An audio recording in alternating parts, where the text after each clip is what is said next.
Hi, I'm Dominique Alfandre. I am from Newport, Rhode Island. I've lived here for quite a long time. And I was one of the founders of the Arts and Cultural Alliance of Newport County. I would love to tell everybody about the deadline coming up for the LeRoy White Soul and Conscience Award that the Arts and Cultural Alliance, in partnership with the White Family Foundation, has given to musicians for the last 3 years. And this is the fourth year that will be giving this award. It is a $5,000 award, no strings attached. You don't have to have a project or even any sort of definite plan. The point of the award is to honor LeRoy White's memory and also his devotion to community. His, just if anybody knew LeRoy, his joy in life and his inclusiveness and generosity. That's the kind of musician that the White family is interested in recognizing. The past winners of the award were Greggy Good, was the first winner. Chase Segley, who runs the knee jam for the Festivals Foundation, and Chelly Knight, who everybody knows Chelly Knight. She's an amazing singer and musician. And all of those musicians embody that spirit that LeRoy had of including everybody and being out in the community and feeling that community is important. So if you are a musician in Newport and you feel like this is up your alley, or if you know a musician in Newport who embodies these wonderful qualities, you can go to the Arts and Cultural Alliance website, which is newportarts.org, and you go to the Artist tab, and you'll see the LeRoy White Soul and Conscience Award. Click on that. There's a really simple form to fill out. Won't take you 10 minutes. And then a music sample, which everybody I hope has. And just send that in to the Alliance. It's very easy. And we really want to hear from everybody about who should get this $5,000 award, which could be life-changing, could get you new equipment, could take you on a tour, whatever, and no questions asked. The Arts and Cultural Alliance of Newport County is a nonprofit.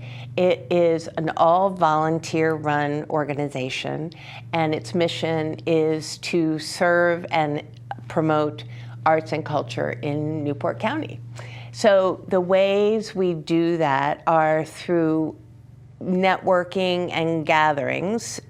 So we have events throughout the year where artists can get together, arts patrons can get together with artists, and we also give out several awards. The first one, which I've been talking about, the LeRoy White Soul and Conscience Award, is annual. Also, the Harley Tinney Family Scholarship, which is a scholarship for a senior going into college or going out into the world in high school in Newport County who wants to pursue the arts. It could be in coursework or a major, or it could just be in your life. It's a $2,000 award, which is pretty fantastic. There's also annually, there's an Artists Award, which is a $1,000 award, which is given to an artist, performing artist, visual artist, writer, whatever kind of artist, who is doing a project that has some element to it that can be shared with the community, like a studio visit or a reading or a performance or a show. It doesn't have to be what the project is about. It's just that the project has to be shared with the community in some way, shape, or form. So we just are here, the Arts and Cultural Alliance is here to help artists. We also are a fiscal sponsor. So if you have an idea and you want to do some fundraising for it, but you don't have nonprofit status, you can use the Alliance's status, and you can go out and raise money from people who want to know that it's going to a 501c3, which the Alliance is. What else do we have? We just have all kinds of resources. Our newsletter goes out pretty frequently, probably twice a month. If you're a member of the Alliance, which is only $25, you can announce anything that you want to on the newsletter. And it's a pretty good looking newsletter, goes to about 3,000 people. So, and if you have an idea for something the Alliance could do for the arts community, we want to hear from you too. So the website is newportarts.org. The deadline for the LeRoy White Soul and Conscience Award is coming right up. It's Friday, May 22nd. We want to encourage everybody who has an idea of a musician or who has an ambition to do something great and needs a little help. Please go to newportarts.org and apply for that award.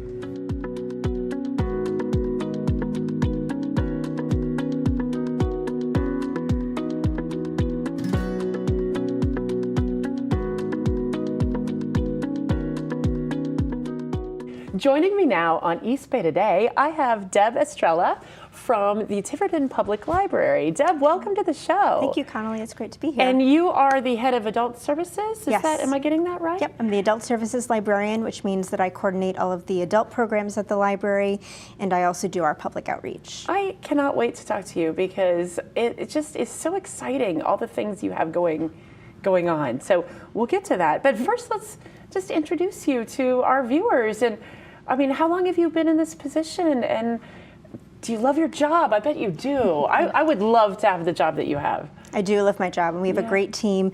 I've been at this library for 7 years. Really? It was a career change.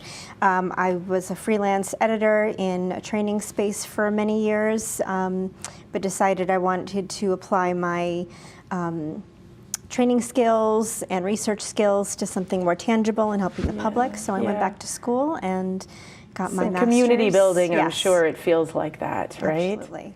And it's great to meet with people face to face, check out books, visit with them, see what they're doing, and bring them the resources. How'd you choose Tiverton? It was where I landed, and they had an opportunity to do programs and really engage with the community, which I was excited about, and here I am. Oh my gosh! Well, it's such a fantastic library. Mm-hmm. We've had guests from your library on over the years, and it's just so neat. So let's give the lay of the land. What's happening in the adult programming space there? Yeah, so in addition to our great materials, our books, our movies, our DVDs and so forth, we've got a lot of great adult programs, from craft programs, art programs that meet regularly.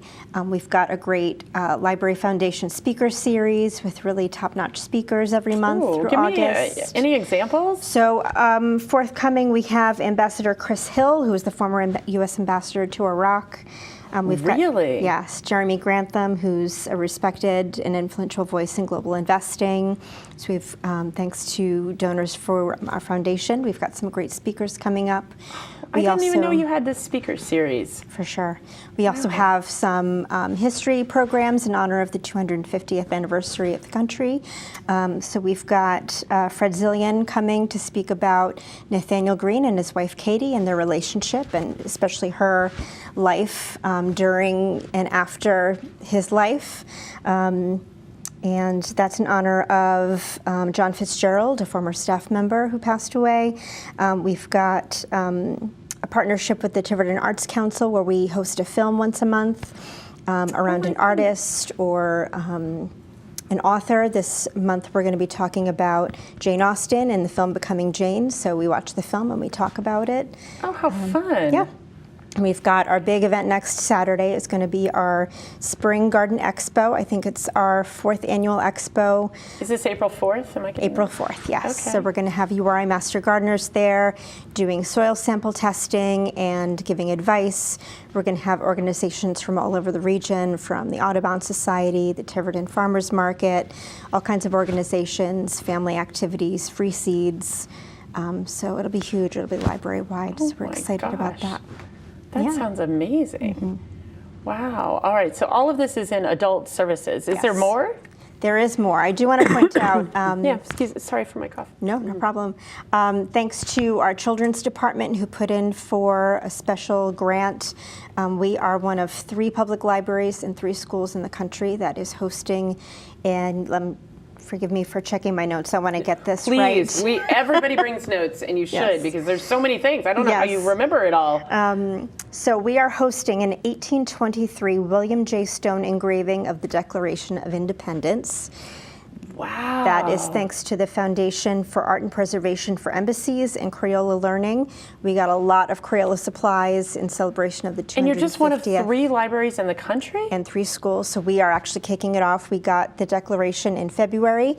It is on our wall in the library, and we're going to be hosting it through July 7th. How big is it?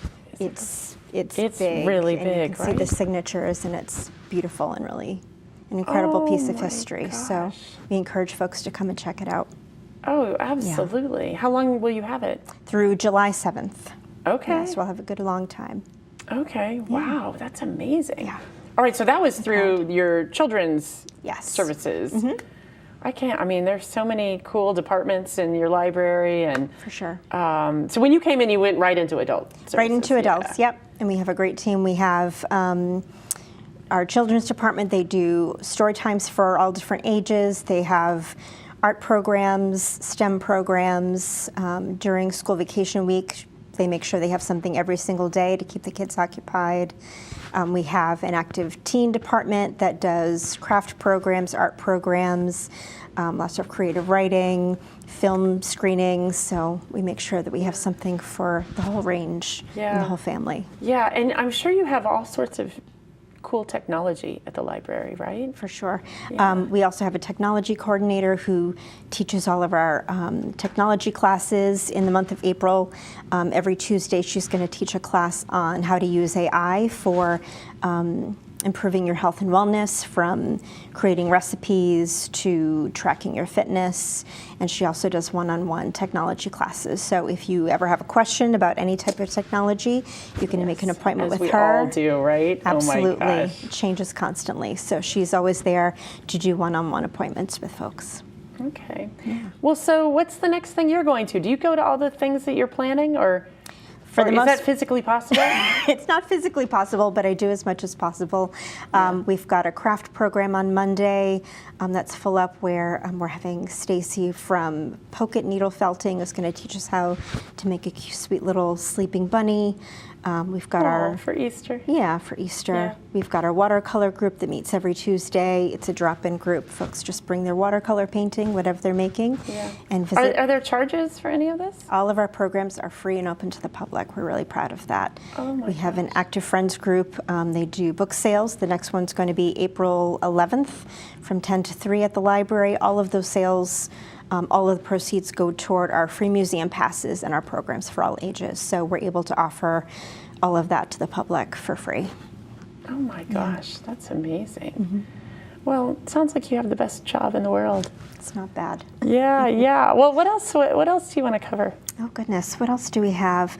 We've got an exciting new Pokemon club in the children's department with Miss Jen. That's starting tomorrow, but she's going to have it every month, and kids are going to trade cards. And I'm not sure what they do in Pokemon Club, but Yeah, I think my kids did that. They're now 18 and 20, so they're not doing that anymore. But I remember when that was hot. oh and yeah. Apparently, it's still hot, so we're It's going to still have hot. yeah, we're going to have a Pokemon Club every month, and Yeah. that'll be exciting. Yeah. On the adult front, okay, so you said there's book clubs, there's crafts, Yes. speaker series. How do we find out about all these things? Is it your website? And Absolutely. We can go to our website, tivertonlibrary.org. When you go there, our calendar has everything listed. You can also sign up for our newsletter that goes out every month, and that gives you first information at the beginning of the month of everything that's coming down the line. We've also got brochures and things. If you come into the library, we're happy to talk to you about any programs, or just give us a call, and we're happy to answer any questions. awesome, amazing. Well, so let's talk about your day-to-day at the library. Like, what do you spend your time doing? Are you mostly ear to the ground, trying to listen to what the community wants? Are you mostly event planning, updating websites? What do you do? Yes, all of the above. All of the above. Yes. From day to day, Yes and depending yes. on all of the staff switch up working at the front desk, so we're always engaging with the patrons, having conversations, finding out what people are interested in. It's one of my favorite parts of the job is getting to visit with I people could tell. one-on-one. I could tell you're like a people person. Yes. Kind of Yeah. visiting in with people, checking in on them, seeing what they're reading, seeing what's interesting to them these days. And then when I'm not doing that, I'm in the back office planning programs, taking people's ideas, securing things, securing programs for folks. Yeah. And, you know, a library is so much bigger than I think it used to be, right? Do you agree with that sure. philosophically? Yeah, absolutely. We've got not only materials and programs, we've got our library of things where you can borrow things from like a croquet set.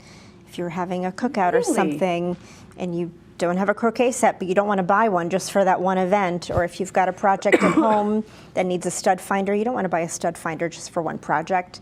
Are you can serious? borrow it at the library. I am. I actually borrowed the cordless drill set this week to install some blinds at my house, so Oh my God. it's helpful for everyone. Yeah, you can get your do-it-yourself book and your cordless drill set and go to town. Absolutely. That's amazing. Yeah, I heard maybe you have a telescope or something. We have a telescope and Like, what are the funky things? So telescope, that's pretty crazy. telescope. We also have stargazing binoculars that sort of do the same thing. Those are fun to use. We have puzzles that folks can borrow. We have science kits that people can use to collect data that's actually being used by scientists around the country. Yeah. That's great. What are some of the more wild things that we have? Well, what's the, outside of the things you have, what's the kind of wildest thing you feel like you've done at this library? From an event standpoint, or maybe not wild, but wild's maybe the wrong word, but just like different, unusual. We've hosted a couple in the past year or so. We've hosted a couple of sound baths at the library. That was really well received. I love those. They were really great, and we did a couple of different presenters. So it was really nice to see. One person used gongs, the other person used the crystal bowls. That's so just to see how healing. yeah, absolutely. Yeah. Well, that is pretty wild. I mean, right? Right. A library is just so much more than a place to go get books. Absolutely. And it's a place to meet friends. And do you have people you see every day? We have absolutely people we see every day. I also want to mention you don't have to just come to the library if you're homebound and can't make it to the library, whether permanently or you've had surgery and you're laid up for a while. We have our Library to Go program that if you call us up, have a chat with me, and we bring the books and materials to you, and we deliver them to you free of charge. So, Oh my gosh. you don't have to come. If you not can't make every- it to the library, we'll come to you. Not every library can do that, right? That's right. That's So you guys. We're one of the few that is able to do that. That We're is- happy to do it. That It's a real is pleasure. amazing. It sounds like there's tremendous support of this library. Absolutely. Yeah. That's extraordinary. Community. Yeah. So had you went straight into this role outside, like you weren't part of the library system before? Correct. Okay. Yes. Yeah. Yep. And just wanted to translate your skills into this new place. Yeah. That's amazing. Well, Deb, it is such a pleasure to have you here, and I hope you'll come back and keep us posted and encourage some of your colleagues to come as well. We want to keep up with what's going on at the Tiverton Library, and I'm gonna swing by myself. Awesome. Yeah, Come thank and see you. the declaration. I 100% will. Great. Thanks for being on the show. Thanks, Connolly. My pleasure. Yeah. Joining me now on East Bay Today, I have Gloria Schmidt. Hi, Gloria. Hi, Welcome. Connolly. How are you? Gloria, you're from the Battle of Rhode Island Association. That's right. And you are the official historical advisor, if I'm getting that correct, That's right. I'm so glad to have you on the show and hear about the amazing work that you're doing. Let's start with you and how you even landed in this organization and why you care. Well, it was about 4 years ago, and I was active with the Portsmouth Historical Society. And we kept getting messages and requests for information on Butts Hill Fort. Yeah. And so we were looking into that. We had a event where Jim Garman, our town historian, talked about the battle and talked about the fort, and we looked at it. And so there was a movement at that time to really do something about the situation at the fort, because it was really overgrown. Oh, really? And not taken care of. And people from Virginia and Connecticut and other areas were interested in it, but our people in Portsmouth seem to know not much about it. Well, can you tell everybody that's watching exactly where it is? It's off of Sprague Street and Butts Street, and it's you can come up from the tennis courts at the Portsmouth High School and walk up the hill, and you will see a fort, a 33-acre earthenwork fort, the largest in New England or the East Coast. Oh, wow. Yeah, it's not the kind of brick and mortar thing like Fort Adams is. Right. It is earthenwork. It's Revolutionary War era, and it is owned by the town of Portsmouth. Okay. So it is ours, and we should be taking care of it. We should be. Yeah. We should all be going to see it. Yes. For sure. So kind of, it seems a little hidden. I didn't know that's right where it was. a lot of people don't know about it, and that's one of our aims. We started this organization to do that, and we have two different thrusts. And one is definitely restoring the fort. And Paul Murphy has been doing a wonderful job of spearheading that effort. Okay. They have half of the area cleared because there was a lot of invasive vegetation, and it was And how's he crowded doing out. that? Is that volunteers? It's volunteers. They're having tomorrow. They have another clearing. If we can raise money, which is another reason that we have a Battle of Rhode Island Association, is to raise money to be So you're a able to nonprofit. take. We are a nonprofit Yeah. organization, and what we try and do is get grants and things like that in order to have professionals with the right equipment come in. Well, that's the key, having the right equipment, right? Having the right equipment, we have to be very careful because this is a National Historic Battlefield. And it is registered, and we are under the direction of the Historic Preservation of Rhode Island. So we So there's some rules. There are a lot of rules. Am I guessing that right? There's a lot of rules. There's a lot of rules. And so we Dare I have say to too many rules? I don't know. Well, you know, I'm all for historic preservation, so that's something I understand. Everything that we do has to be planned and approved, and we go through the tree wardens, we go through the town workers and the town administration. So everything is approved because this is a town property. We don't own it. The town does. So we're being good stewards of the area. You're being stewards for this beautiful piece of property. Yeah. And So gradually we've unearthed it. And now if you're coming up from Portsmouth High School, you can really see that south face of the fort. And How it's cool. really very exciting. Rhode Island is a small state. Half of the colony at that time, or the of Rhode Island, was under British control. All of Aquidneck Island was occupied by the British for 3 years. So Rhode Island still had to come up with soldiers for the Continental Army. yeah.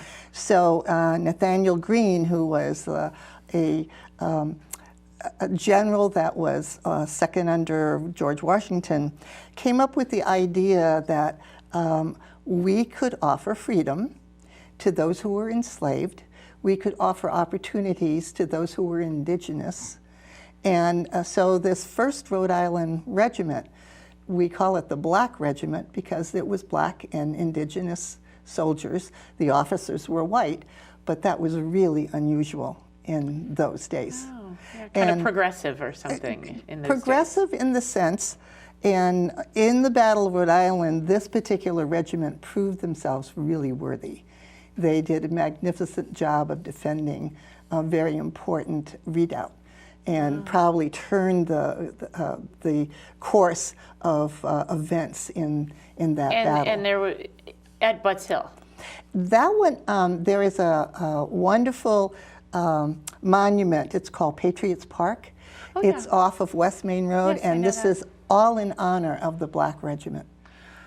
Oh, wow. Yeah, but this is very unusual. Portsmouth has a very unusual history. The whole of Portsmouth was a battlefield for the Battle of Rhode Island, starting at West Main Road and Union Street and East Main Road and Union Street. There were skirmishes up and down all of East and West Main Road, and the American forces were aligned at Butts Hill Fort and to the either side. Well, clearly you're getting into your realm. You are the educator, the Outreach. the outreach, right? Yes. So you had started with there are two prongs. Yes. You have a two-pronged approach in your organization, and Yeah. there is the restoration piece, but clearly there is the education piece. Yes. And I can tell you're the right woman for the job, for sure. This is so exciting. I had no idea that all of Portsmouth was a battlefield. I had no intention at all of going into the Revolutionary War at all. Isn't that how life works? So Yes, yes. But you landed there, and you're like, oh my gosh, it's so interesting, right? So the more you go in, it's like layers of an onion. There are just so many interesting things, and we have a web page in battleofrhodeisland.org. Okay. And that is where we've been putting up a lot of the information about Rhode Island and the Revolutionary War. You have things that people know about, like the Gaspee, but things like the Rhode Island 1st Regiment and the Battle of Rhode Island and all those things that are very unique to Rhode Island's position in the war. Those are things. We have resources for teachers. We have links to maps, because maps are just a wonderful way to study what went on. Yeah. And wonderful articles by historians like Christian McBurney and others who do a lot of cutting edge research in Rhode Island history. We raise money to send noted scholars to do research. We have a scholar who is very important in the Road to Yorktown study, and he is a master of German and French.